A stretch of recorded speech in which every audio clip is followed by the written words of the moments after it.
Hello momo and dad and beautiful kids. आज चाहिँ मेरो बाबुलाई चाहिँ स्कुलबाट आइसकेपछि चाहिँ करेन्ट खानु मन लागेर कि सो मैले त्यही भएर करेन्ट चाहिँ बनाएँ होइन। अनि साइडमा मैले अम्लेट पनि बनाउनु पर्ने हुन्छ, सो त्यसको लागि चाहिँ मैले होइन अनि अम्लेटको लागि तावा बसालेको अनि टक्क पारेर मैले 2टा अम्लेट चाहिँ बसालेँ, अम्लेट चाहिँ बनाएँ होइन। फेरि त्यसको कभर चाहिँ खस्यो कि अनि त्यो निकाल्नलाई अलिक झ भइरहेको थियो, त्यसरी निकालेँ मैले होइन। आज काठमाडौँमा पानी पनि परेको थियो नि त, त्यस कारणले पनि अनि करेन्टलाई अनि अलिक झोल बनाएर चाहिँ खान मन लागेको कारणले गर्दा नेबुलाई अनि करेन्टवाला झोल बनाइदिनु मामु भनेर नि, उसले मैले त्यही भएर उसलाई चाहिँ अनि एउटा करेन्ट प्लस 2वटा अन्डा चाहिँ यसरी बनाउँदै।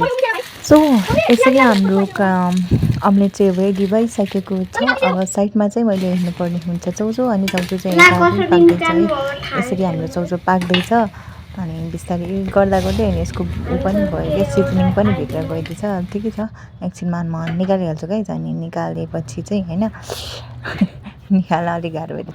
यसरी मैले खनाएँ अनि थालमा होइन, अनि सुपसँगै थियो कि करेन्टको, अनि यसरी गरेँ मैले। अनि जुन चाहिँ यस्तो देखिएको छ है। अनि मैले यसरी सर्भ गरिसकेपछि चाहिँ हाम्रो सुपवाला नुडल्स रेडी भयो। अनि मेरो बाबु चाहिँ यसरी बसिसक्नु भएको छ, उहाँको इन्ट्रोडक्सन सुन्नुहोस् प्लस उहाँले कसरी आफूले भन्न सिक्दै हुनुहुन्छ, जे पनि बिस्तारै भन्दै हुनुहुन्छ भनौँ न। सो यसरी मेरो बाबुले टेस्ट गरेर एकछिनमा हेर्नुहुन्छ है।